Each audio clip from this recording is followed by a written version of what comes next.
314वां दिन पाक कलाम में से पढ़ेंगे ज़बूर 122 उसकी पहली आयत से लेकर 9वीं आयत तक।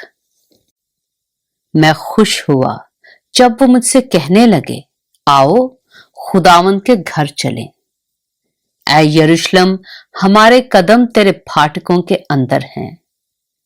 ऐ यरूशलेम, तू ऐसे शहर की मानद है जो गुंजान बना हो, जहां कबीले यानी खुदावंद के कबीले इस्राएल की शहादत के लिए खुदावंद के नाम का शुक्र करने को जाते हैं, क्योंकि वहां अदालत के तख्त यानी दाऊद के खानदान के तख्त कायम हैं। यरूशलेम की सलामती की दुआ करो। वो जो तुझसे मोहब्बत रखते हैं इकबाल मंद होंगे।